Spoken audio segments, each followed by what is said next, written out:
Hello and welcome to the True North Show, a show where we dive into the pivotal moments that ignite our guests' passion, uncover the stories behind their purpose, and reveal the real-life strategies they use to stay balanced and prioritize mental well-being. Get ready for inspiring conversations that light the way to living with intention and resilience while following your true north. I'm your host, Megan North, and I would like to thank our sponsors of the show, Quantum Awakening, Beth Lewis, Anne C. Clark, and our lovely guest who paid to be featured on this episode. Now, talking about our lovely guest, today we are joined by Caroline Sposto. Caroline is the author of Savvy Survival for Women Starting Over Alone Later in Life. She wrote the book to offer the kind of support she wishes she'd had during some of her own toughest chapters. Caroline has worn a lot of hats over the years. She's a writer, performer, small business owner, and like many women, she's had to start over more than once. These days, she runs a modest business providing role players for legal and medical training, and she shares what she's learned about resilience, humor, and making life feel like your own again. She's grateful for every chance to connect with others who are figuring things out as they go. Welcome to the show, Caroline. Thank you so much for joining us today. Oh, thank you for having me. This is going to be so much fun. I know. I've been really looking forward to our conversation. So let's dive in. So can you share what was the defining moment that led you to pursue your true passion and purpose? Absolutely. Well, I'll have to back up, I think, to get to a prelude to the defining moment. I was a woman, very typical, I think, of many women in my generation. I got married in my 20s. Was, I suppose, kind of old-fashioned, but for me it made all the sense in the world. I devoted my talents to the family, which was my husband and the children we had, supporting his career and his goals and the children's goals and whatnot. And we were thriving. The business that I ran with him, though he really was the figurehead and got all the credit, was thriving. The kids grew up. They were off to the colleges of their choice. And then kind of all at once, things fell apart behind the scenes.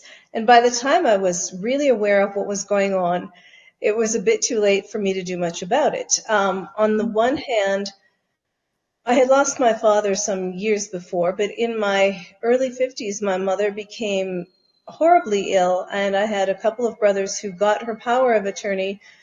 And sadly, alcoholism had ravaged the family I grew up in. And so, long story short, everything that I thought I had in the family that I grew up in, including the house and all the belongings, were gone. Ultimately, the state took them all and sold them all at auction. My mother passed away, and then everything else was taken. So the betrayal and all of that was difficult for me. Meanwhile, the man I had been married to for many years, unbeknownst to me, of course, he would not announce this to me. He was having a wild and torrid affair. Midlife crisis is kind of the cutesy name for it. Believe me, I think it's more than just a cute midlife crisis. But I was getting financially and materially gutted under my own nose at the same time. Wow. So I ended up having to start over from scratch, not only with nothing materially or financially to speak of, or without much, but with a lack of faith in the people that I thought I trusted. And so the family business, I was no longer part of it, no longer had a house, had to figure out what I would do professionally. And I didn't look at people the same way that I had before. And so I had to recalibrate my view of the world, my way of being in the world and surviving in the world, and my own identity abruptly and what I would consider later in life. I was about 53. I'm now 63. So 10 years ago, it was quite a difficult time for me to process, to navigate, tread water, and then move forward again. Yeah. And through this process, I mean, gosh, I'm sorry that you went through all of that. Because it must have been a very tough time for you. But I suppose through that process of you being rock bottom and having to deal with everything that you're going through, what what was the one thing that sort of kept you going? Like, is there a passion or the purpose, or is there something that rose up inside of you that kept you going? Necessity. The need to eat and put a roof over my head. I mean, necessity kept me going. It really did. And that was true for a long time. I took a lot of odd side jobs, piecemealed my income together, and all of that. So at the beginning, if you've studied any psychology, and I think most of us have, we've read about Maslow's hierarchy of needs, where we start at shelter at the bottom of that triangle, and at the top is self-actualization. Well, I had been at self-actualization, and I was suddenly knocked all the way back down to shelter. So I had to lace up my boots and climb back up that steep ascent little by little. What kept me going at first was necessity, but it was also uh, just faith. And I will tell you the truth, I was angry at people. And I think if you treat anger the right way at the beginning of a betrayal or a terrible tragedy, anger can sustain you for a while. I'm not saying we don't want to plot revenge, we don't want to become a maniac, but the energy from that anger, it's better than a depression that keeps you in bed day after day after day. At least I had that anger, and it was kind of a fire inside me to sustain me. Now we're talking about the first months. Beyond that, little by little, pieces of the dreams that I had kind of deferred and set aside started crossing my mind, crossing my path, and I began to see some possibilities. And so, it was a matter of time. It was a matter of being open to new ideas. And it also, I have to say, is a matter of acceptance. We have to accept when things happen, when there is loss. At a certain point, we have to say, okay, this happened, and now what? So it was that now what moment, I guess. Yeah, yeah. And those things that you're talking about that, you started the things that had been with you, but I guess had been put aside. Were you surprised when they started to bubble up again? Like, were there moments where you thought, oh, actually, I remember that was my passion? Or, oh, I felt like I had a different purpose when I was younger? Oh, absolutely. I think I was maybe a bit of a throwback, but I don't think I'm unusual for a lot of women in my generation, perhaps brought up the way I was. I thought the most important thing, and really the most important thing to aspire to, was to be a great mother, great wife, etc. And so the things that I pursued or took an interest in beforehand, I really did just pack them up into a little box in my mind and heart, put them to the top of that closet, wherever it is figuratively, and push it toward the back. But what happened is that one of the things I learned very early on was that when you're suddenly alone after being in a family life all of your life, and you're 53 and you're all by yourself because the kids are far away, and also when you're betrayed the way I was, you start to doubt your friends. You start to doubt, you have to reassess who's really on your side. I could not be comfortable and relaxed at home alone at night. And I say at home, I had no real home in my rental place at night. Now, I'm going to step back. I did not get a lawyer to garner the material side of my life or fight for it because I didn't believe in divorce. I just wanted my husband to come back and stop this foolishness. So as a result, I ended up worse off. maybe not. But anyway, to pass those evenings, I started to get involved in theater again. I had been involved in theater until I got married, theater and some professional acting. So 20 years and more since the last time I had set foot on a stage or read a script, I started to audition for community plays because to me that felt like a safe environment. I had a place to be in the evenings. I was among friends, and because we were working on the play, everything I was to say and do was pretty much scripted. So Yeah. it was an escape in Yeah. its own way. Yeah. So that was the first inkling of reigniting a deferred dream and passion. And within several years, I ended up actually working professionally as an actress. And I never had the confidence to think that would happen, but it does as long as we're consistent. So that was one thing. The other was writing. And the third thing was I had participated in business with my husband, my ex-husband. We had a business together, and I had had another business with a partner. But to have my very own business was something that I never thought I would do or could do. And that little by little, I was able to put that together as well. And that's a whole other story. But Yeah. yeah. Yeah. Yeah. Wow. It's extraordinary. It's a beautiful story that you share, of, that just that courage and the just having to dig deep and just do what you needed to do.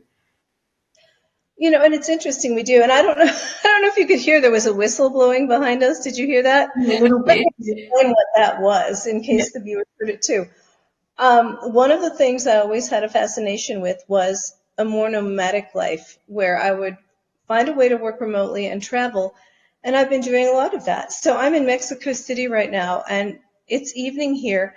And in the evening, there are vendors that come around, and there is I don't know what the Spanish name is for this exact thing, but it's a little steam engine where they cook sweet potatoes and plantains. And that whistle tells us that there are sweet potatoes and plantains to be bought out on the sidewalk. And so that's what we were hearing. Oh, fantastic. Wow. Yeah, That sounds delicious. it is. The food here is absolutely delicious. I could Yes. imagine. I could imagine. And so, through all of this that you've been going through over the last 10 years, how did you or how do you maintain balance and prioritize your mental well being, when you're going through this, and particularly when you're then stepping into a new space of pursuing some other dreams and some new dreams? Oh, a number of things. I think there goes the whistle. More sweet potatoes. Rather salivating.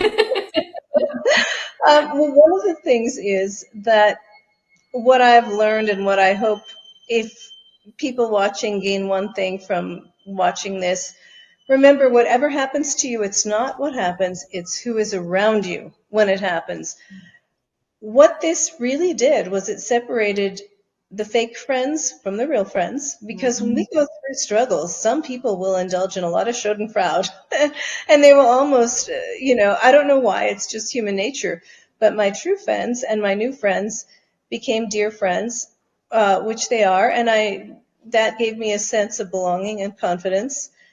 I have a faith in, I'm not a religious person in a traditional sense, though I do respect traditional religion, but I have a strong faith in my creator, and I always had this feeling that someone is watching out for me. And so part of it was that I chose things to do professionally that I would enjoy. And when I couldn't find things like that, because I did work an array of menial jobs and sometimes several jobs at a time for the first few years, I found fun in those jobs. I made sure that I always had fun in those jobs because you can find fun in things. Yeah. And those were the main reasons to stay balanced, I think. And also, I took care of my health. And Right. that's really important for us, especially if we are women of a certain age. We cannot take our health for granted. Not that we have to be fanatics and so picky about everything, but we have to set reasonable limits for our health. We have to get enough sleep. We have to eat reasonably well. We have to get some activity and movement. And if we have bad habits to excess, and I say bad, destructive habits to excess, if we drink, if we smoke, we have to really take a hard look at those things, because at this stage in the game, we cannot afford to take our health for granted. Yeah. And when you feel healthy and energetic, you're really able to take on quite a lot, I think. Absolutely. I agree with that. Yeah. And so is there like are you a meditator, or do you journal, or do you do anything like that? Anything mindfully? Like if you go for a walk, do you, oh, is there anything like that that you do? You know what I like? I like two things. I'm not good at either of them, but I find them incredibly centering and relaxing. I love to play chess. I play chess online every day, several games. I'm getting better, Yeah. but I mean, there's such a continuum in chess. It's this the way they rate you. It's called an ELO score, and I mean, there are people their score is 200, and then the grandmasters their score is 2,000, and we learn something after every few games. So I play a lot of chess online. I love it. I Mm. have a piano in this apartment. I am not a very good piano player, but I play the piano. I love to get out and walk. So, I mean, I think those are the practices that I do. And I do like to go to the gym too, though I'm not if you looked at me, you might not know I go to the gym, but I go to the gym. So, Hey, healthy is an outfit that looks different on everybody. So I would agree. mm, Yeah. mm. And I think the thing is, I really love that when I've asked you that there's really different things that you do from a mindfulness point of view. And it's one of the things that I think is really important. I'm really glad that you shared that, because I think sometimes we get into that overthinking mode of how am I going to be mindful? Well, on social media, they're telling me I need to meditate and I need to journal and I need to do this. But if that doesn't work for you, then I love that you've found other ways that work for you. Yeah, I can't do those things. I can't. And it's just, if I a game or two of chess, it's akin to meditation. I Yeah. am completely focused on that game. And if you don't play chess, I would recommend it. There's a website, chess.com. It's free.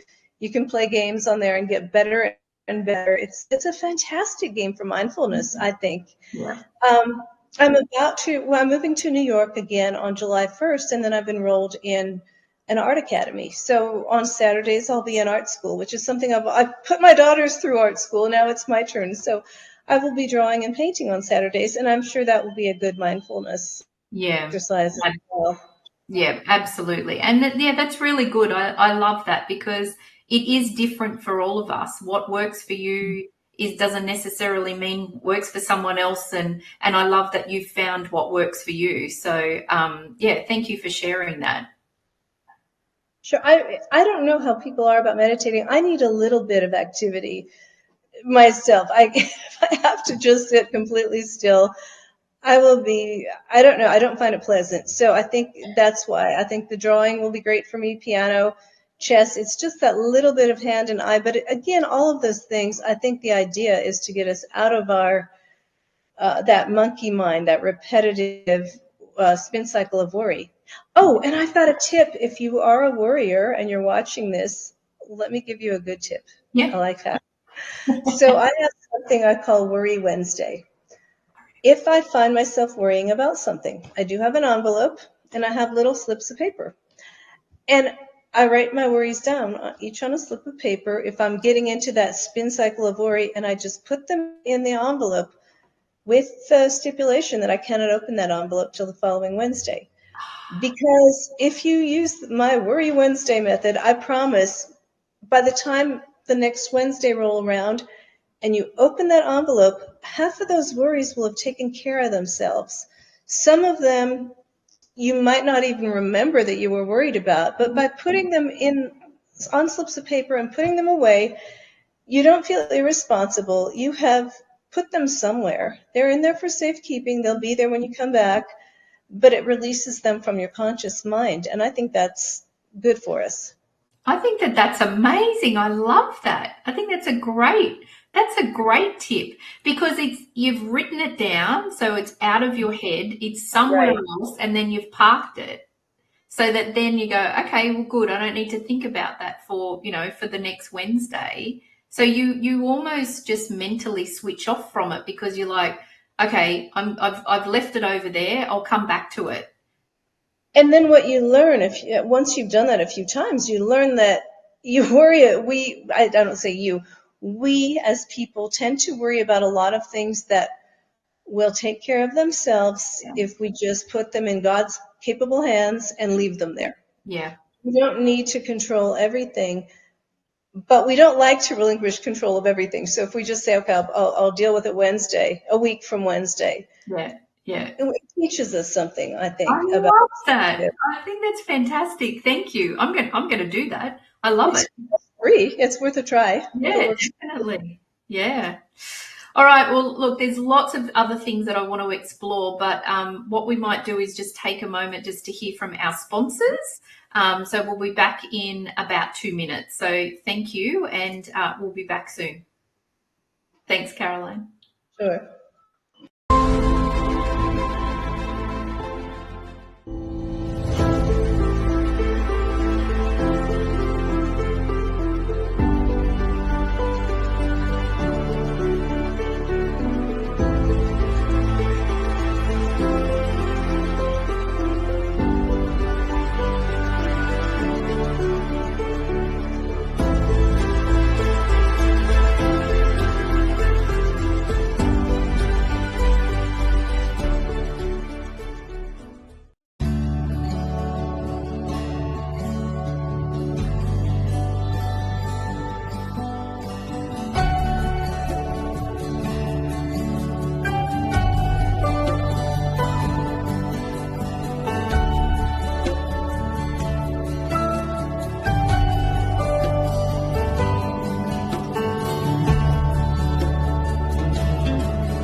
Welcome back, everybody. I'm here with Caroline, and we have been talking about Worry Wednesdays, which has been fantastic. It's a great tip, so thank you so much. I've already written a little note to do that myself.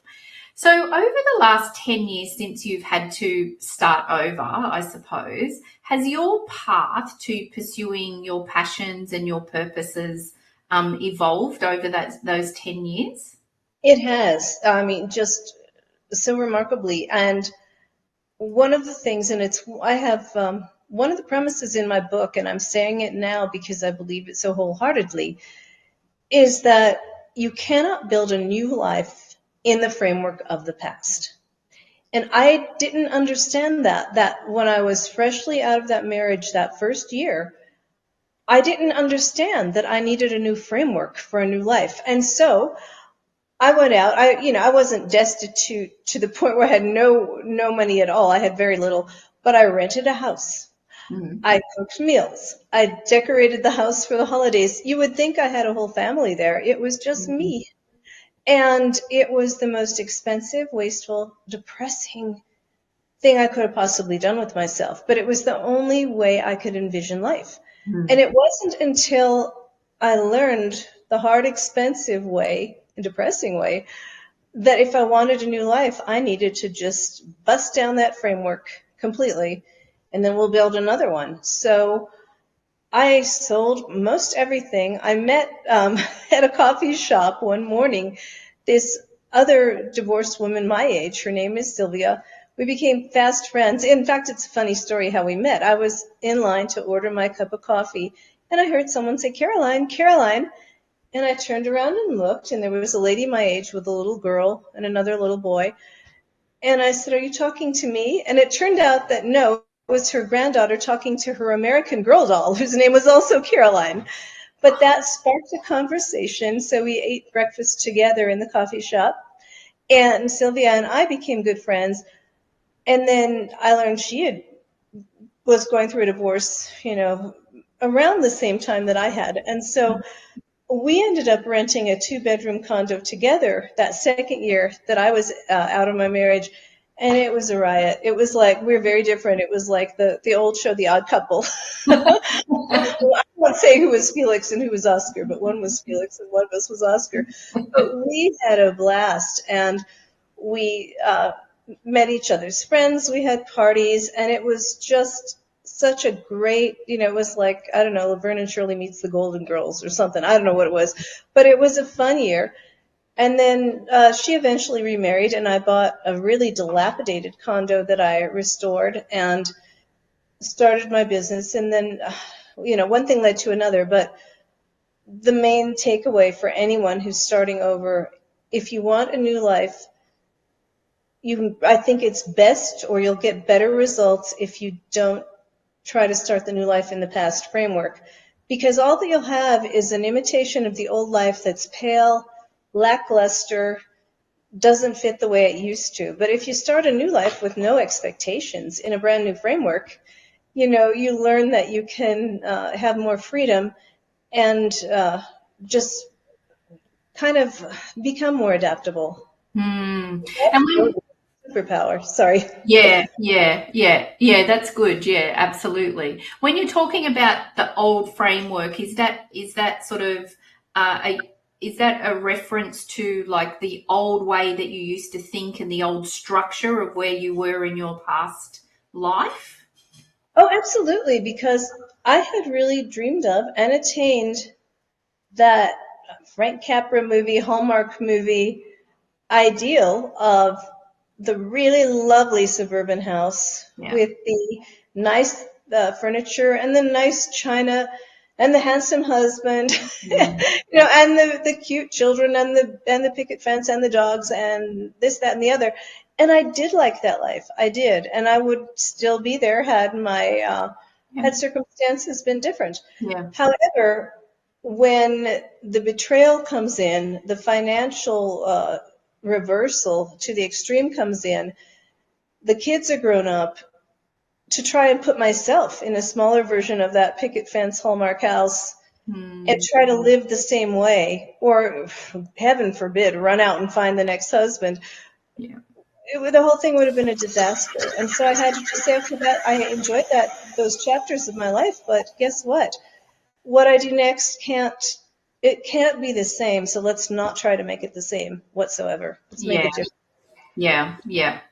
And so, in the intro, I did discuss that you're the author of a book, Savvy Survival. So, can you share a little bit about that and how that book came about and why you've written that book? Of course. Of course. Writing was another thing that I really got interested in and had some success with, modest success, but some success with after my marriage ended. I won some literary contests and this and that.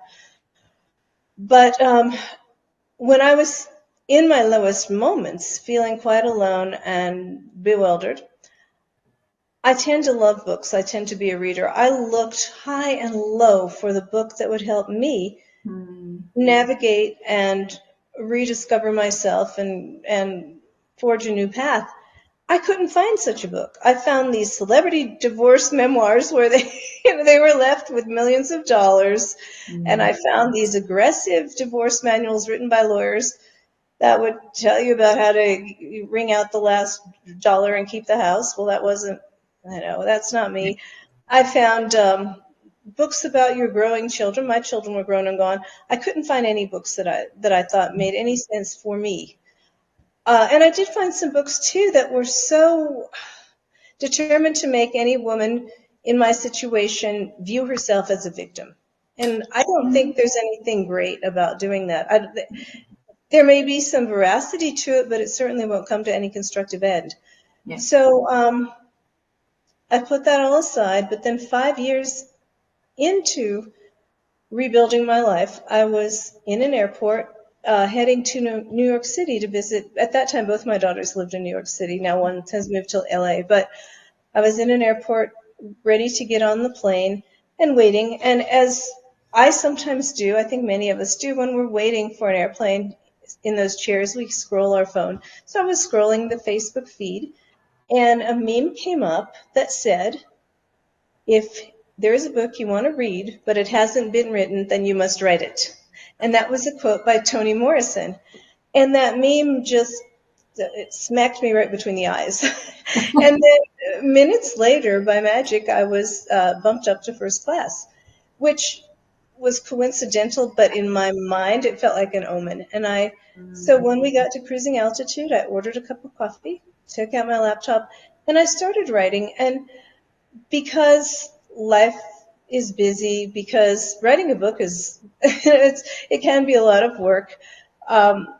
It had a lot of stops and starts. And so it really was a 5-year process from beginning to end until I got it all written, got it edited, and it was the book I wanted it to be. So 5 years later, the book came out. It came out last November. Right. And so savvy survival. So is that then, are we talking savvy as from a financial point of view, or just meaning the way that you think and that you approach things?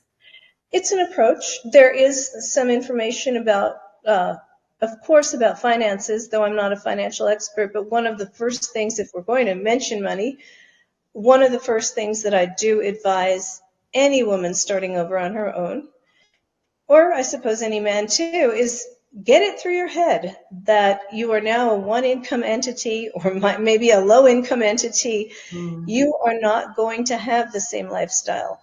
And the sooner you get your mind around that and accept that your lifestyle is going to change materially and figure out what you realistically can afford, can't afford, and scale down, the better off you'll be. Yeah. And I know women, I know one right now, I won't say who she is, but she's gone through a recent divorce. She's over her head in some of her expenses because she does not want to give up the lifestyle that really took 2 incomes. And, we have to be real at a certain point. The sooner we're real. And once we get over that materialism, the fun starts. I think the fun starts. Yeah. I imagine then it's less pressure. I mean, look, I know myself, I got divorced after 18 years of marriage and probably didn't make very good financial decisions at the time either. And I get it. Like you kind of just have to go, okay, well, this is where I was, but this is where I am now. And it's almost just there was a part of me from a forgiveness point of view. I just had to forgive myself for where I was and, what happened. Forgiveness everywhere. Took a long time for other people to be forgiven by me. But I think it's just, you just then step into that, okay, it's almost like a breath of fresh air, isn't it? It's like, okay, this is where I am. I'm going to release everything else. Now what's next? That's just it. And then we think about I think of the ways, how am I rich still? I'm not rich in money. I'm rich in friends. Yeah. I'm rich in curiosity. I am rich in new experiences. We can make ourselves rich in taste. I mean, good taste doesn't cost any more than bad taste. Good taste is in the editing. So you can get that $3 thrift shop scarf and make it look like $1 million. It's a matter of cultivating our taste. So we can be rich in memories, good memories. We have to maybe carefully edit those memories so that we only remember the best times, but that's all right. Yeah. So, I mean, I think we enrich ourselves, and that's the way I see it now. We live in a culture that I think is a consumer culture. I understand the economy has to perpetuate that way, but we don't need to buy into all that consumerism, and we don't need to measure ourselves by the car we drive or the designer labels we wear or whatever. Yeah. It's quite unnecessary. Yeah, yeah. But, I mean, as you know, everybody's on their own journey and they get to certain points at the time that's right for them. So, of course, yeah. Yeah. So if you could say only one thing to other women who are starting over in midlife, what would that be? Be adventurous. Be adventurous. Don't be reckless. I'm not saying to be reckless, but be adventurous, because a lot of things we're afraid to do, no harm will come to us. Even if we fall on our face, If you want to go out and sing, go to karaoke night and go sing. Even if you sing well or don't sing well, nothing really that bad is going to happen. You want to try a job in sales? That's a pretty easy area to get hired in. They'll try you out in sales jobs because sooner or later they're going to see if you're producing or not. Give it a try. You want to be in theater, you want to train for a marathon, whatever you want to do, just go out and do it. Be bold and daring, because we get in the habit of being afraid of things, and you have to stop and say, oh, what's the worst that could happen? And just try. Yeah. And do you think that hesitation, particularly for women who are starting over in midlife, do you think that's got to do with confidence? Do you think it's got to do with not having enough confidence to sort of just give something a go? Of course, I think it does. There was a wonderful book, and I can't think of the author's names right now. It's called The Confidence Code. Oh, yes. And it talks about, many viewers may have already read it. I wish I had written it. It's brilliant. They studied girls, and they learned that up until about age 10, girls and boys have the same level of confidence. And for whatever reasons, and I think it's socialization, by puberty, the girls are significantly less confident than the boys, and they tend to stay that way. And I think it's a combination of our society, of our gender roles that we get used to. It could be the man that we're married to, could be our upbringing, could be the church that we go to. But for a lot of reasons, I think we are kind of conditioned to stay in our lane. And also, our lives change more than men's lives. And we're incredible, I think, we women, at rising up to whatever duties are demanded of us. Yeah. You know, whether it's having babies and raising them, whatever it is, we rise up to those duties, taking care of our aging parents. But in doing all of that, I think we fail to give ourselves enough credit and fail to see the connection between those capabilities that we have of doing for others and how that would translate into the same capabilities to doing whatever we set our mind to. Yeah, absolutely. Can you think of a moment, like over the last 10 years for you in particular, since you've been rebuilding, that you've had an aha moment around confidence? Like, is there a moment that you've done something that you think, oh, wow, that was really good? Oh, absolutely. I mean, one that I want to share, not to praise myself, but to inspire other people, because sometimes we will exclude ourselves before we include ourselves. And here's an example. I had gone to New York. I was going to stay for a month. I got a cheap rental for a month. Actually, this was about 4 years ago.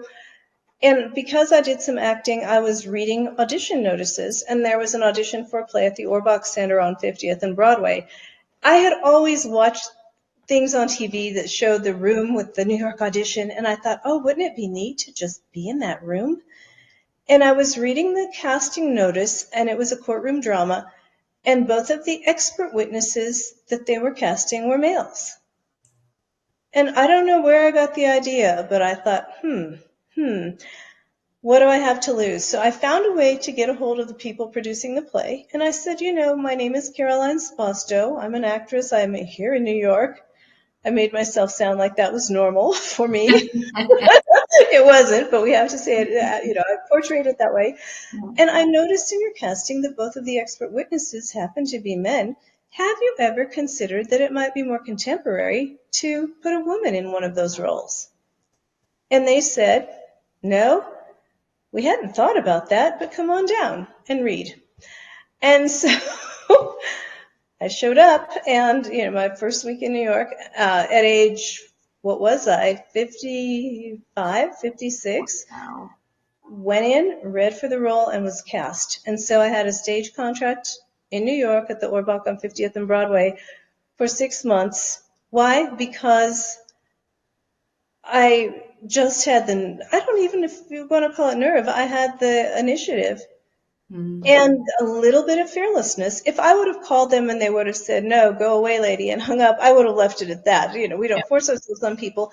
But that I thought, what's the worst that could happen if I just call and make a suggestion? So I would encourage anyone, if they're in a situation where you think the door has closed, don't walk away so quickly. Yeah. You can say the words, what if? In my case, I said, what if you had a woman in that role? It was just what if. It wasn't pushy. Or you can ask, hey, have you ever thought about, or have you ever made an exception? If we don't ask for things, we won't get them. Yeah. And getting to do that did change my life. It certainly changed that year of my life. And so that was an important moment for me. And I learned an important lesson from that. And that was a nice lesson. It's nice to learn a lesson from success. And since I learned a lot of them from falling on my face too.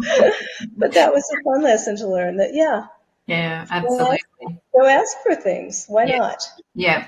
And just asking the question or just querying, it's that curiosity, isn't it? That it just maybe a lot of other women had read it and thought, oh, they're two males, oh well, and put it away. Whereas for you, you had that curiosity and that confidence to just ask the question. Yes, and I was the only woman there for that role at the audition, but I believe to this day that actually having a female in that role instead of two men was better for the play. I think it was more relatable to the audience and more contemporary. So I don't think it was a selfish suggestion. I think it was good for the whole project, if that makes sense too. Yeah. And so with all of the different things that you do, so with your acting and your book writing, do you think that is one more of a true passion and purpose than the other, or do they work together? How does that work? No, in fact, even here in Mexico, I've auditioned for some commercials and things. I don't know how they found me, but they called me to do that. I got one call back, didn't get cast. But no, I've thought about this a lot. If I could never act again, I wouldn't really care. I like acting, I do, but if I could never write again, I would be devastated. The writing to me is much more important. And I hope I never have to choose, but if it were to come to that, no, the writing is much more in my heart and soul. Yeah, okay. And so with you pursuing that dream and having already written your first book, are you busily writing another book at the moment? I am. Yes, the next book it's about, well, I have to write some other things too because, oh, it's a long story. I'm writing a vignette for a play festival that I started some years ago. But that's not even worth going into. But the next book has the same name as my business. It's called Savvy Civility, and it's about interpersonal communication skills. Because I think in the post-pandemic world, in this hyper-connected digital world, we are losing our adeptness, our empathy, and our general instinct for really communicating well with others. I'm also a certified etiquette coach. That's during the pandemic. I got some extra certifications, and that was one of them. I got it online. I've taught etiquette before, but I don't really do that.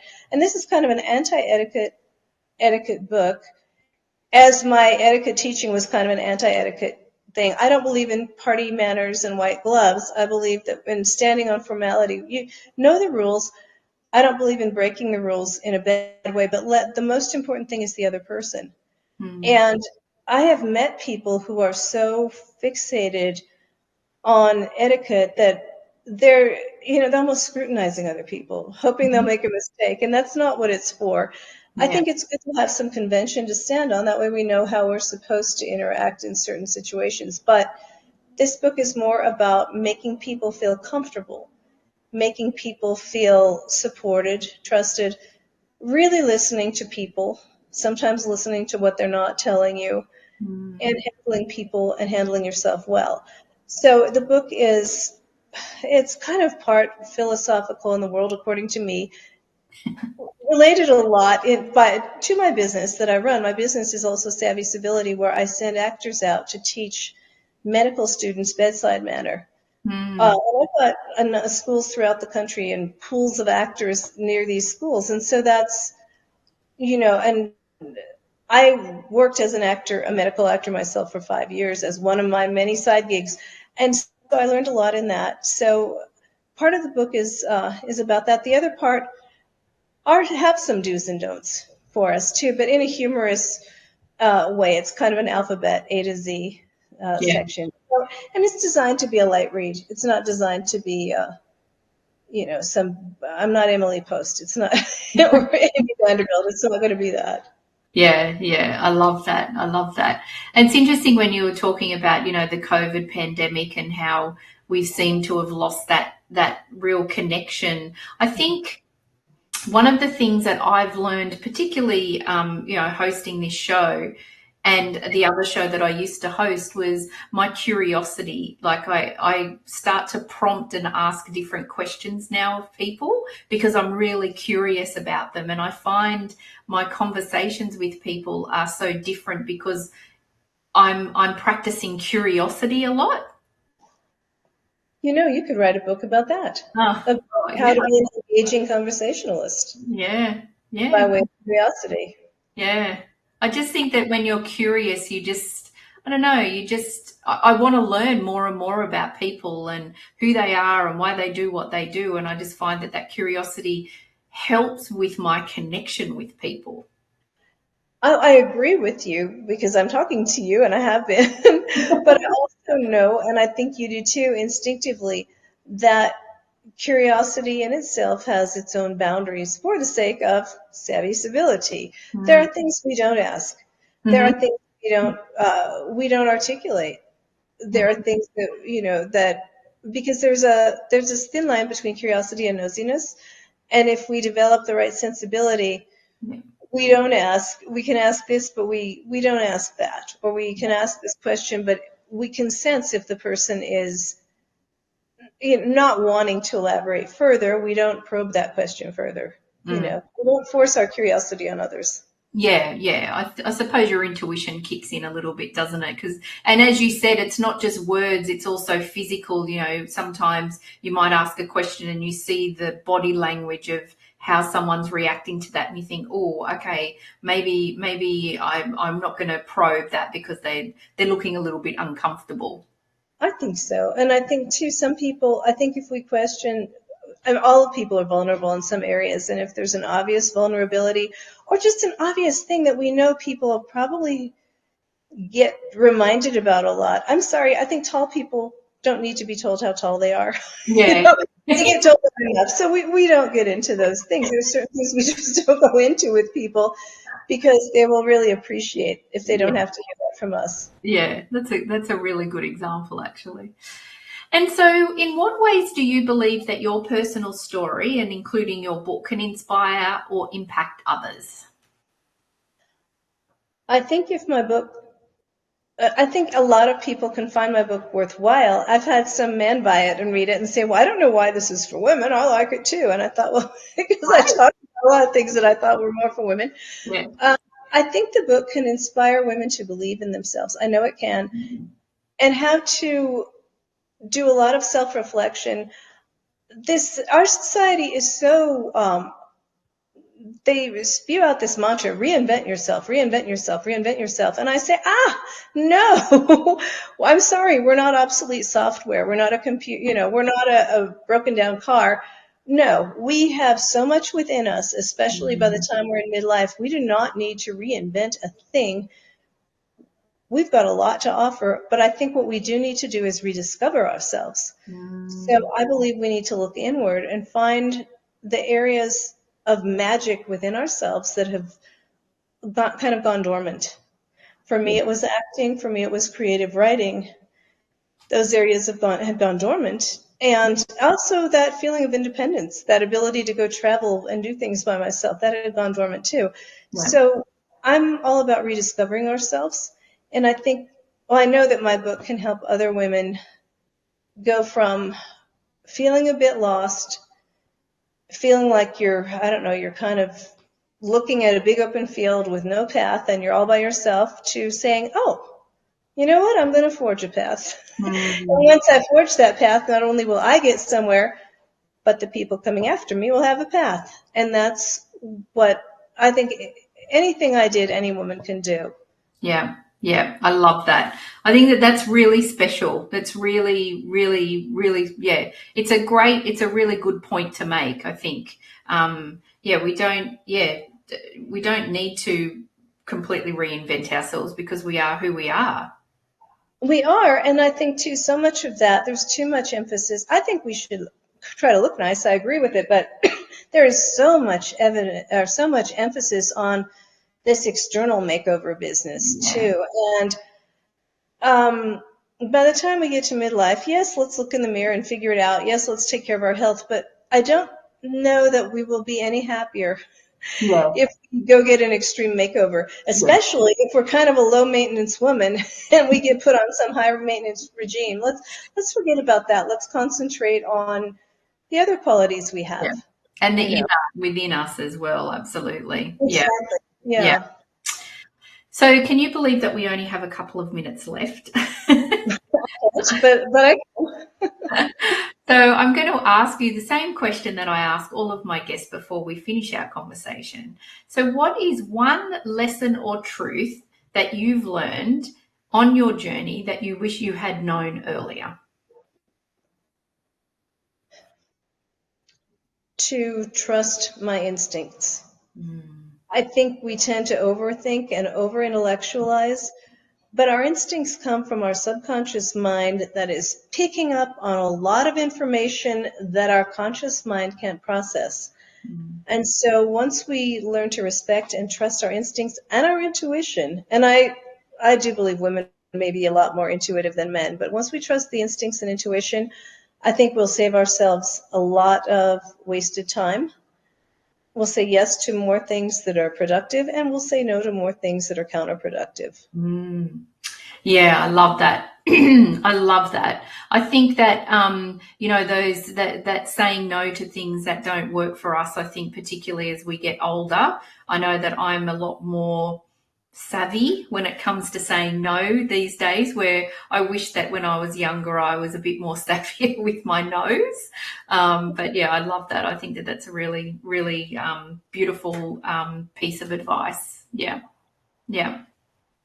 I think as we get older, yeah, we're less worried about being so delicate about the Yeah. no. Will you Exactly. do this? No, I won't. Will you volunteer for that? No, I won't. Yeah, No exactly. explanation needed necessarily. Exactly. Oh, thank you so much for bringing such beautiful energy to our conversation. I've really enjoyed talking to you and just learning more about you and the incredible, beautiful work that you do for so many women, and just for following your true north, and for what you've shared. So thank you so much, Caroline. Thank you so much for having me. This was a lot of fun. Oh, good. Excellent. And I'd also just like to thank all of our amazing and dedicated audience, our sponsors, our supporters. I hope that you all have a wonderful and amazing week, and I look forward to seeing you all next week. Thank you again, Caroline. Thank you.